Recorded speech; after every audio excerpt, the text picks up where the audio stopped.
Lembra, o primeiro programa que eu fiz com você, nós derrubamos um copo d'água. Não, né? eu derrubei um copo d'água e você, que você derrubou um copo d'água? Tá nervoso? Não. Falou isso pra mim, a primeira entrevista que eu fiz com você. Eu perguntei se você tinha feito xixi na calça. É. Não foi se você estava nervoso. Era a minha segunda entrevista na vida e você fez isso comigo. Pois é, mas era para você ficar à vontade. Eu fiquei muito à vontade. Eu não entendo...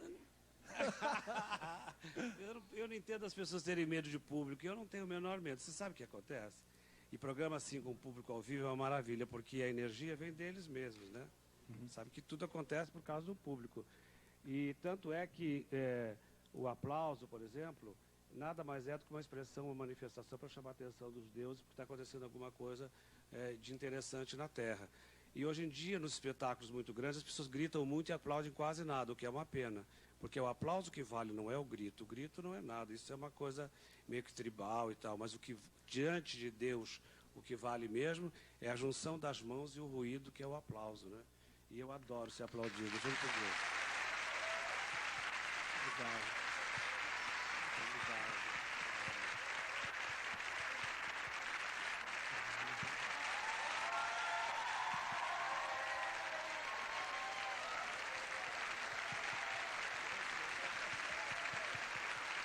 Bom. Pode sentar. Obrigado. Espontaneidade. É? Espontaneidade. Não foi muito espontâneo, assim, né? Em todo caso, mas vale do mesmo jeito. Porque se a pessoa não quer, ela não faz. Isso é bobagem. E você sabe que você tem uma ligação muito legal com o público. Você sempre soube disso, né? Um programa, se você faz um programa de estúdio, não é o mesmo brilho, porque você nasceu para fazer exatamente desse tipo. Legal. O trabalho assim, né? Clodovil também... Essa água é sua? Não, é sua. Ah, muito obrigado. Eu vou precisar de muita água. Estou com uma gripe louca, mas acho que é a reação de medo mesmo, né? De voltar à televisão, assim, depois de tanto... Ah, é? Mas se dá esse tipo de... Dá, porque sabe o que acontece? Quando você verdadeiramente é artista, você tem dor de barriga, tem cólica, tem coisas psicossomáticas que você... Porque é assim mesmo, quando você não é nada, você está fazendo aquilo como se não fosse nada. Mas eu não tenho medo deles, eu tenho medo da forma que eu posso me apresentar, porque eu sempre gosto de me apresentar da melhor maneira. De acordo com a minha idade, com os meus 66 anos de idade, com tudo isso, não é? Eu não posso fazer uma apresentação como quem tiver há 15 anos. Já tive há muitos anos atrás, né? Então, a gente fica doente mesmo, fica preocupado, porque o público sempre merece o melhor, ele não sabe disso. Ele aceita hoje em dia qualquer coisa, em nome não sei do que, porque... Eu não entendo, não consigo entender, porque nós estamos perdendo muitas qualidades, porque o público está deixando as coisas acontecerem assim. Você veja que hoje em dia, porque o aplauso, você só dá o aplauso mesmo, quando você acha que a pessoa merece, porque senão você grita junto, que você faria igual, você saberia fazer igualzinho o que ela faz. Então você grita, vira uma algazarra e pronto, entendeu? Isso é que eu não acho que é legal. Você não acha, Clodovil, também que... Você fala assim que o público perdeu um pouco o espírito crítico, mas de qualquer maneira o que se oferece ao público também é muito ruim, não é? De um modo muito geral, estou falando.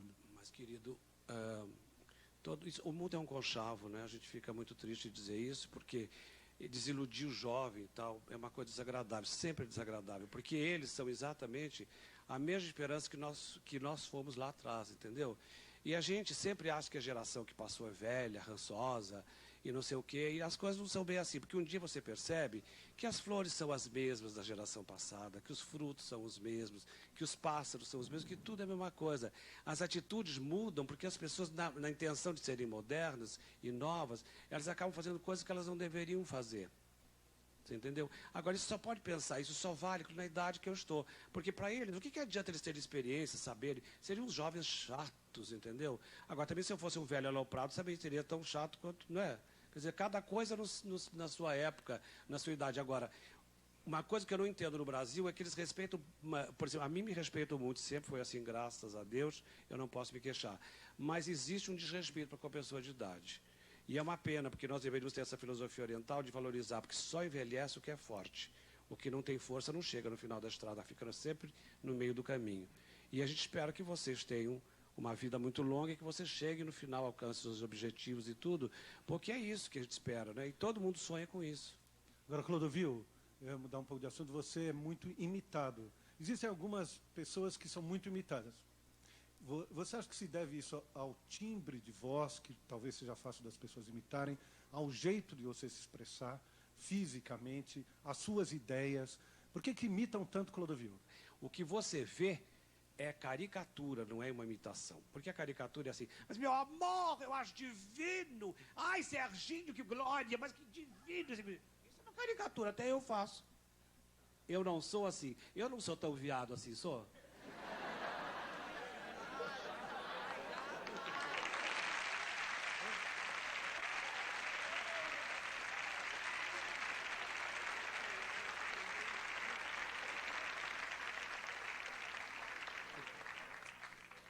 Quem aqui quer conversar com o Clodovil aqui, por favor, de vocês? Mas não é combinado essa coisa das perguntas, não? Nada. Eu estou perguntando para você poder responder, sério, porque as pessoas em casa pensam que isso é tudo combinado. Só você que pensa. Eu não.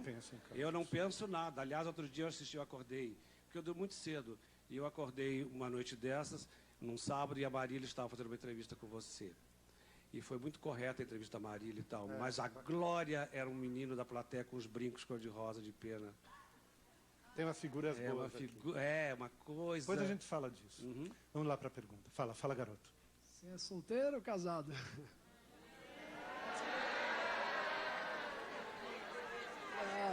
Curiosidade.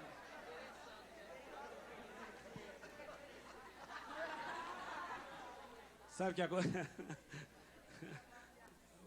o tempo inteiro para vocês não dá. Só um minutinho. Isso aqui é uma arena. Eu não posso ficar o tempo inteiro na mesma posição, porque seria até meio que grosseiro. Mas olha aqui, eu não casei porque eu não quis. Porque, de verdade, aconteceu várias vezes esse tipo de... Né? Podia ter acontecido mesmo, definitivamente, me casar. Uma vez, quando eu era muito amigo do Denner, as pessoas sempre... Vocês não sabem nem quem foi Denner, né? Porque a história brasileira... infelizmente, ensina mal a vocês tudo, né? Tudo é mal ensinado aqui. Então, vocês conhecem muito pouco da história de vocês mesmos. Hoje em dia, as coisas estão meio assim. Então, ninguém sabe nem que foi dele. Um costureiro muito importante, que era uma figura muito engraçada, que se casou, que teve 2 filhos, filhos que tiveram até problemas e tal. Mas, de qualquer maneira, ele me dizia assim, eu vou me casar e tal, você tem que casar também e tal. Ele não falava assim, ele falava um pouco mais engraçado que isso. Mas eu disse, não, eu não quero fazer isso, não vou fazer porque eu não seria feliz. E até houve uma época em que eu criei uma criança que eu adotei num orfanato e eu não trouxe para minha casa porque eu não seria um exemplo para uma criança, porque o meu comportamento é extravagante mesmo. Eu sou uma pessoa muito tranquila em casa, mas, enfim, eu acho que a gente tem que ser um exemplo no todo, mas, particularmente, é muito complicado você trazer uma criança. Isso não quer dizer que para os outros sejam assim. Para mim, que seja assim, não é? Para mim, eu não quis a criança junto comigo. Eu a criei até que ela cresceu e depois ela então fez a vida dela e tal, que era o que eu tinha a ajudar. Mas eu não gostaria, eu não saberia criar uma criança. Eu aprendi a criar cachorros agora. Eu não sabia nem lidar com os cachorrinhos, porque eu batia nos cachorrinhos para eles aprenderem a fazer as coisas. E é verdade. Dava uma palmadinha na bunda dos cachorros, quer dizer, isso não pode, porque o cachorro... Primeiro que ele não sabe que não pode fazer cocô em cima do sofá. Ele não tem ideia o que é o sofá, o que é o chão. Ele vai aprender à medida em que você o ensinar. E a mão que bate, Serginho, nunca deve, a mão que acaricia nunca deve bater. Mas isso eu só aprendi depois. Mas está solteiro? Porque a pergunta foi essa. Não, com 66 anos de idade, acho que eu estou solteiríssimo, né?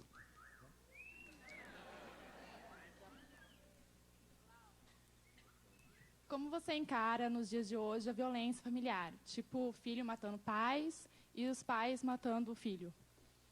Que bom que você me perguntou isso. Eu gostaria tanto de ter falado sobre isso mesmo. Você sabe, eu tenho sempre muito medo de fazer uma entrevista careta, chata, pesada e tal, principalmente num programa que tem essa filosofia do programa do Serginho, que é feito para jovens. Mas vocês são responsáveis por tudo que vai acontecer no futuro. Porque vocês são a juventude, não é?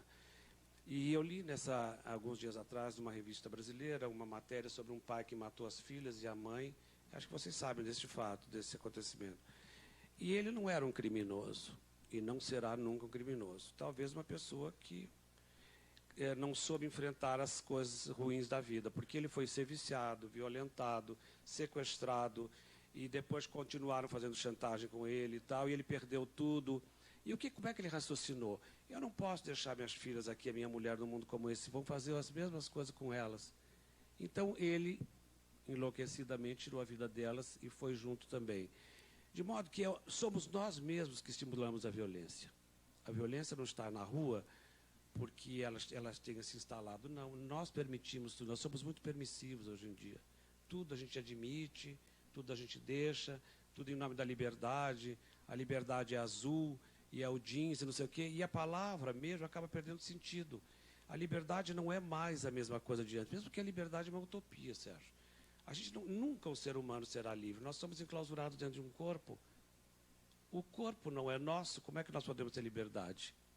Se a gente quiser transcender, a Lua tem um lado de lá. Como é que você vai transcender para ir do lado de lá? Nós saberíamos fazer isso, mas o corpo nos impede. Então a liberdade é uma utopia. Não acreditem nessa liberdade. A liberdade é uma coisa que tem que terminar onde começa a liberdade do outro, entendeu?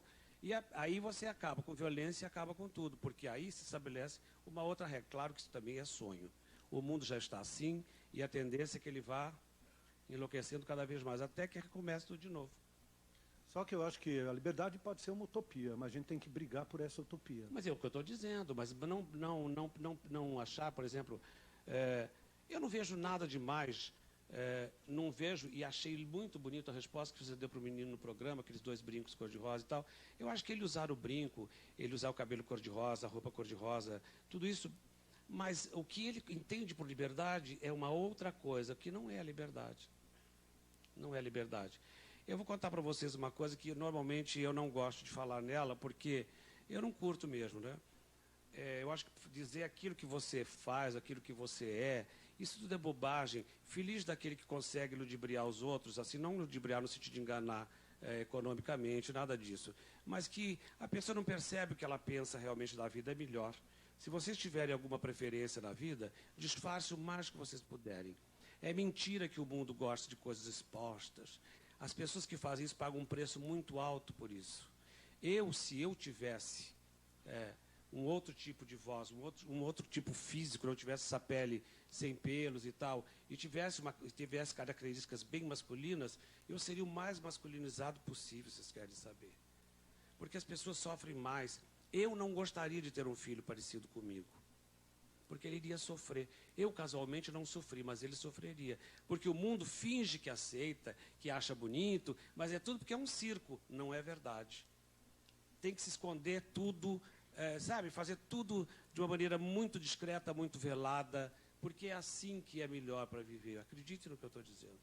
Não liberem nada, não contem nada. Esta coisa de, chegar em casa, contar tudo, conversa. Não contem nada. Vocês só respondam sem mentir aquilo que perguntarem a vocês. Não cheguem abrindo o coração. O coração é o lugar onde você coloca as pessoas que você mais quer bem e todos os seus sentimentos. E os sentimentos, para serem respeitados, eles têm que ser trabalhados mesmo e postos para fora no momento em que você saiba que você não vai levar um soco no olho. Então, aos 12 eu soube que era adotivo, depois eu tive problema no colégio, outras coisas que eu já contei. Depois, enfim, a vida me apresentou várias coisas que meus pais morreram sem saber que eu sou adotivo, nunca contei, por exemplo. Isso eu já contei no seu programa uma vez.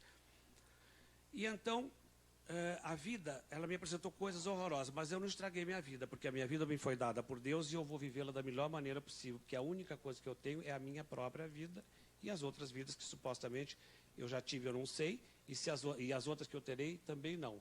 Né? Então, eu nunca aceitei a homossexualidade em ninguém. Eu achava uma coisa que realmente não tinha nada a ver. E até os 60 anos de idade. E aos 60 anos de idade, eu estava um dia nessa casa que eu tenho na praia, que é uma casa linda, mas que me dá muita dor de cabeça, e eu estou até fazendo um leilão dela, vou vendê-la em leilão, porque vender não daria para fazer de outra forma, vou vender as 2 casas em leilão, porque são muito grandes, eu besta, nunca soube que a casa tem que ser mínima, aconchegante, pequena, e sabe aquela coisa boba de... Mas e aí? E aí? A história? Você corta tudo, você edita. Não vou cortar nada, corta. Eu quero saber da história. Entendeu? E aí eu estava meditando, porque eu tenho esse hábito de meditar. Eu estava meditando, e aí eu tive um insight, que eu acredito ser a voz de alguma coisa, não posso dizer que seria a voz de Deus, que quem sou eu para dizer uma loucura dessa. Mas eu ouvi. Porque eu sempre achei que o homem nasceu para a mulher e a mulher nasceu para o homem. Por causa das almas virem ao mundo, a relação é certa, a colocação de tudo está no seu devido lugar. E eu sempre achei que teria que ser assim. Aí eu tive um insight e ouvi uma coisa que me disse assim, se eu tivesse alguma coisa contra os homossexuais, eu não teria criado os estéreis. Para o que eu estava pensando, responde exatamente, porque eu não sou, por exemplo, estéreo, eu sei que eu não sou. E eu conheço um monte de gente que não é estéreo e que não quer ter filhos. E tem muita gente que quer ter e não pode. Então as coisas não são como eu pensava, né? E agora com 66, que eu vou fazer terça-feira próxima, agora, dia 17. Então eu vou fazer 66, há 6 anos que eu aceito a homossexualidade. E antes eu não aceitava em ninguém. Mas não por crítica, porque eu achava que estava errado diante de Deus, e não está. Deus coloca no mundo aquilo que tem que vir para cá. O que não tem que vir, não vem. O Mário Quintana, esse poeta maravilhoso brasileiro, disse isso numa frase tão pequenininha, e eu não sabia lê-lo, inclusive. Só está morto quem nunca nasceu. Você imagina quantas almas que não nasceram ainda? Mas isso é para quem acredita em Deus. Para quem não acredita, eu estou dizendo aqui uma bobagem, né? Aliás, eu vi você falando do casamento. Agora, quando viu, você falou isso, nunca tinha escutado você falar tão abertamente, mesmo porque foi mais recentemente que você... Agora, todos esses anos que eu te entrevisto, todas as entrevistas que eu vejo, em que fica uma coisa meio assim, como o garoto pergunta assim, você é solteiro ou casado? Ninguém nunca pergunta claramente, nem quero que você responda, porque não vou ser eu a fazer a pergunta. Mas, de qualquer maneira, sempre ao teu redor fica essa questão da gentileza das pessoas, que elas acham que é gentil, talvez nem necessite isso, a respeito da questão da sua sexualidade. Você também nunca se abriu, talvez nem deva se abrir mesmo, não é essa a questão, mas na tua vida você sempre sentiu que essa é uma questão que as pessoas sempre têm uma, não é nem dúvida, mas elas gostariam de ouvir de você alguma coisa? Normalmente as pessoas e o mundo perguntam porque ele quer que você se crucifique para amenizar os pecados dele, entendeu? Não estou dizendo isso que você tem me perguntado por causa disso, não é isso. Mas, enfim, as pessoas querem saber o que a gente faz na cama. O que interessa o que eu faço na cama? O que interessa é o que eu faço de pé. Ou o que eu faço sentado. Na cama, eu posso fazer N coisa, mesmo porque o sexo eu não precisaria fazer na cama, eu poderia fazer dentro do chuveiro, pendurado num galho, qualquer coisa, não interessa, eu posso fazer de qualquer, não é? Agora, eu por exemplo, não tenho a menor... Eu tenho amigos meus que têm problema de impotência sexual. Eu não tenho a menor, nunca tive manifestação nenhuma de impotência. Então eu faço... Ainda bem, né? Graças a Deus. Mas o sexo já não tem mais a mesma importância, porque também Deus é sábio. Chega um ponto em que o sexo não tem muita importância mesmo. Mas eu não tenho nenhum problema de ereção, mas eu não tenho mais as vontades que eu tinha antigamente, porque eu descobri que existem coisas muito mais importantes que o sexo. Na idade em que a gente está descobrindo a vida, o sexo tem uma cara que, quando você envelheceu, ele não tem mais a mesma cara. Não é mais do mesmo jeito, entendeu?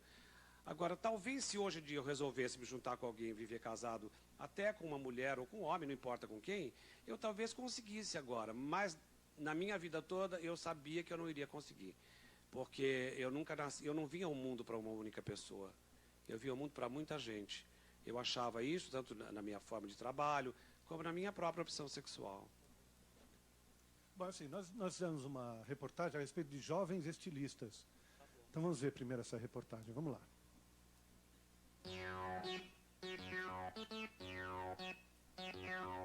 Sempre gostei muito de desenhar, sempre gostei muito de vestir as minhas bonecas, assim, sabe? Até que um dia chegaram pra mim e falaram, eu acho que você devia ser estilista. Aí eu coloquei isso na cabeça e resolvi fazer faculdade. Eu não resolvi estudar moda, na verdade. Eu fiz o processo inverso, eu comecei a trabalhar e depois assim, que eu já estava assim, numa grande grife aí, dentro da equipe deles, aí eu fui buscar o conhecimento acadêmico, porque eu não tinha acesso a esse conhecimento justamente por ele ser caro. Desde quando eu era criança, quando eu fazia inalação, eu já ficava desenhando, essas coisinhas. Quando chegou mais ou menos na idade de escolher, que começou, né? Aí eu falei, não, acho que eu vou fazer uma coisa mais... Vou realmente fazer isso da minha profissão. O nosso profissional, ele é conhecido como um profissional criativo, ele precisa descobrir nessa sua criatividade uma adequação para esse produto moda, e é isso que as escolas se propõem a auxiliar, e é isso que esses novos talentos estão buscando também. Eu acho que eu vou fazendo uma colagem de coisas do meu universo pessoal, coisas que eu amo, que vão desde um clássico erudito até o mais popular para uma mulher contemporânea, que não abre mão de ser sexy, que não abre mão de ser feminina. Bom, meu estilo é feminina, funcional.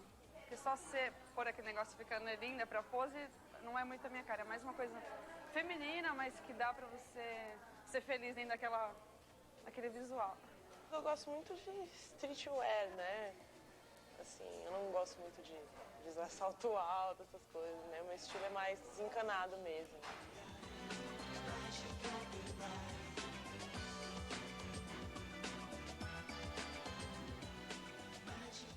Nós somos o futuro. Os que estão aí foram a base e a gente vai começar a rodar. Então a gente vai começar a levantar o país. Eu tô achando ótimo, né? Fazer parte desse Levanta Brasil. Não tem nada a reclamar e acho que tem um futuro maravilhoso. Eu não acho que uma geração é pior ou melhor que a outra. Essa geração tem acesso a uma instituição de ensino. A geração passada não, ela foi autodidata, mas também foi autodidata muito bem, obrigado, entendeu? A grande característica dos antigos, vamos assim dizer, é a disciplina que ele teve que ter para o seu autodidatismo. Eram pessoas que não tinham pronto, disponível, uma organização da informação, uma organização do conhecimento necessário para desenvolver a sua profissão. Então, eles tiveram que ir à luta. Alguns puderam fazer alguns cursos no exterior, puderam viajar, compor um quadro de referências, porque para o profissional de moda, esse quadro de referências visuais, culturais, de movimentos sociais é super importante. Essas pessoas foram desbravadores, porque compuseram isso sozinhas. São mais os artistas que não são estilistas, né, que me inspiram, muito, principalmente na música. Então, acho que, no geral, a Madonna. Madonna.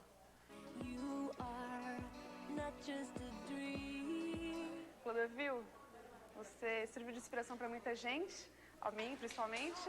E vamos lá, vamos junto. Quem sabe a gente se cruza por aí, né? Nossa, Clodovil, te acho o máximo. Só isso que eu tenho de falar. Polêmico, tudo de bom. Clodovil, um beijo.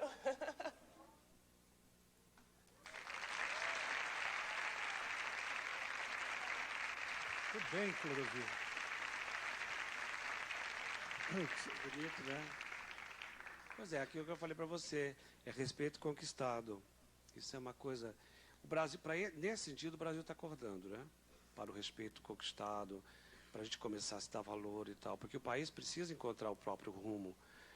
A gente sabe que economicamente nós dependemos de dinheiros que vêm de fora, a gente sabe que a economia da gente é distorcida, a gente sabe que a política ela é conchavada, a gente sabe tudo isso. O país é assim, um país que foi descoberto e manipulado desde os índios até a gente, né? Mas a gente tem que encontrar um caminho para esse país, e essa juventude tem essa obrigação. E eles conseguirão, se eles quiserem. A gente conseguiu sair desta coisa da profissão intuitiva e tal, para chegar a isso que eles fazem agora, que é a escola.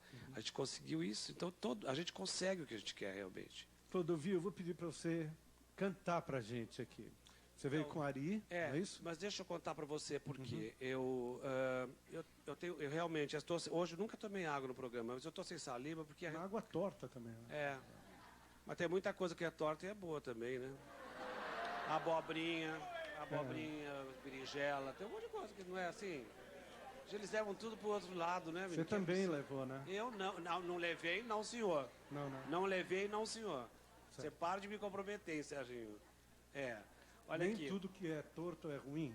Mas nem tudo que é torto é ruim. E mesmo porque o que é a beleza? A beleza é realmente... Pronto, para ver uma filosofia. Não, é verdade. A beleza, a linha reta não é bonita. O que é bonito é a linha curva. A beleza tem a ver com tudo que é arredondado. É verdade, ué. Mas é fato. E mesmo porque uma linha curva é feita de linhas retas. Volta ali para o assunto do piano. Eu volto. Mas é que eu estou fazendo um espetáculo, vou para o teatro, contar a respeito das mulheres da minha vida. Porque quando eu era menino, eu assisti um filme da Loretta Young que diz assim, os homens da minha vida. chamava-se Os Homens da Minha Vida, que era um filme do romantismo, um filme babaca, bobo, de uma história de uma amazona de circo que se transforma numa grande bailarina. E eu tenho uma memória de elefante, eu me lembro até do nome dela, ali na Varsávia e tudo. E isso ficou na minha cabeça, eu vou embora do interior, eu vou para São Paulo, eu quero ser estilista, vou atrás da minha carreira, vou sair do interior, eu quero ir.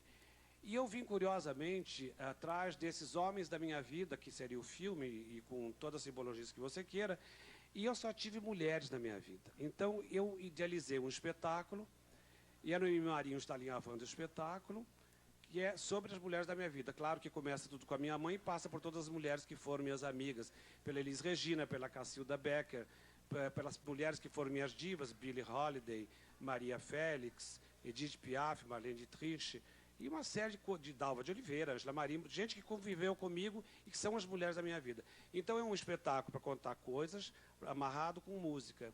Vou fazer o espetáculo e te agradeço muito a oportunidade, porque se a gente não tem oportunidade de chamar o espetáculo antes, a gente não consegue concebê-lo, porque é muito caro hoje em dia. E a gente precisa realmente de patrocínios e tal.